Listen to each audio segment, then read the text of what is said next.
पहाड़ों से घिरे एक छोटे से गांव में एक बूढ़े संत रहा करते थे। नाम था आचार्य धीरानंद।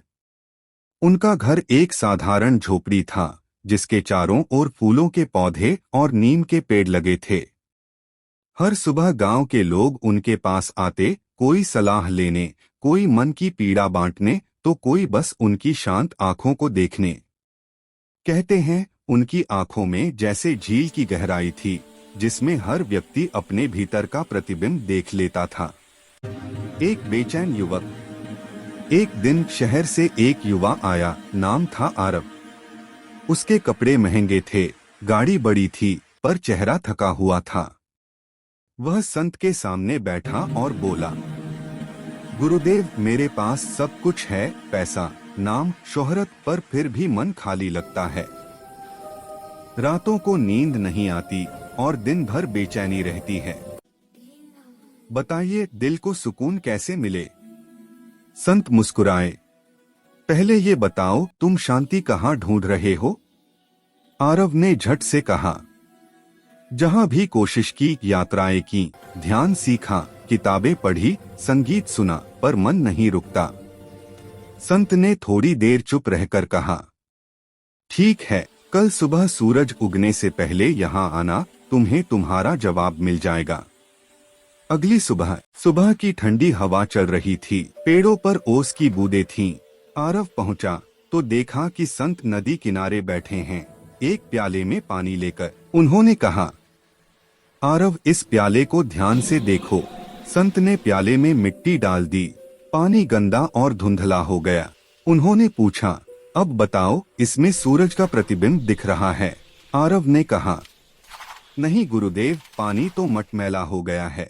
संत बोले, बस यही तुम्हारे मन की हालत है। तब तक तुम्हारे मन में लालच, डर और तुलना की मिट्टी घुली रहेगी, तुम्हें जीवन की रोशनी नहीं दिखेगी।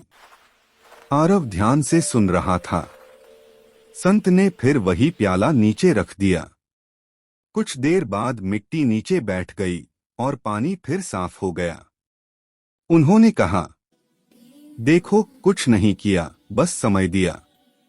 जब मन शांत बैठता है तो वह खुद ही साफ हो जाता है। आरव के चेहरे पर सोच भरी मुस्कान थी। तीसरा दिन भीतर की यात्रा। संत ने आरव से कहा, अब गांव के तालाब पर जाओ और पूरे दिन लोगों को देखो, लेकिन बोलना नहीं, बस देखना। आरव गया। उसने देखा, कोई किसान जमीन जोत रहा था, कोई माँ अपने बच्चे को डांटते हुए भी प्यार से खिला रही थी। चौथा दिन छोड़ने की कला। अगले दिन संत ने आरव को एक भारी पत्थर दिया, कहा, इसे लेकर पूरे दिन घूमो और शाम को वापस आना।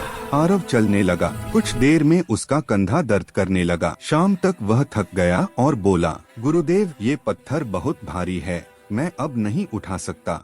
संत मुस्कुराए, फिर क्यों ढो रहे थे इसे? आरव बोला, आपने कहा था। संत ने कहा, बिल्कुल वैसे ही जैसे तुम अपने गुस्से, अहंकार और पछतावे को ढोते हो, सिर्फ इसलिए कि कोई कह गया था, या तुम्हें लगता है कि छोड़ना कमजोरी है, पर असली ताकत तो छोड़ने में है। आरव की आंखों से आंसू गिर पड़े। उसे एहसास हुआ, उसने अपने भीतर कितनी नफरत और तुलना जमा कर रखी थी।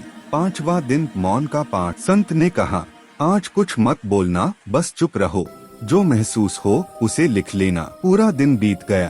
पहली बार आरव ने सुना हवा का संगीत, पक्षियों की आवाज, अपने दिल की धड़कन। शाम को उसने लिखा, मैंने पहली बार खुद से मुलाकात की। संत ने पढ़ा और बोले, शांति का मतलब है खुद से जुड़ जाना। जब तुम बाहरी आवाजें बंद करते हो, तभी भीतर की सच्ची आवाज सुनाई देती है। अंतिम दिन जीवन का रहस्य। संत ने आरव को फिर बुलाया। उन्होंने कहा, अब बताओ क्या पाया? आरव मुस्कुराया। पहले मैं सोचता था कि शांति मुझे मिलेगी किसी जगह, किसी व्यक्ति, किसी सफलता में, पर अब समझ आया, शांति कोई मंजिल नहीं, एक मन की अवस्था है। जब मैंने दूसरों को दोष देना छोड़ा और अपने भीतर झांका, तो सुकून खुद चलकर आ गया। संत ने अपनी झोपड़ी से एक छोटा दर्पण निकाला, कहा, हर सुबह इसमें देखना और खुद से कहना, मुझे किसी से कुछ साबित नहीं करना, मुझे बस अपने दिल को शांत रखना है। यही जीवन का रहस्य है। आरव झुककर उनके पैर छूने लगा। उसके चेहरे पर अब वही शांति थी जो पहले संत के चेहरे पर थी। संत ने धीरे से कहा, जिसने खुद को जीत लिया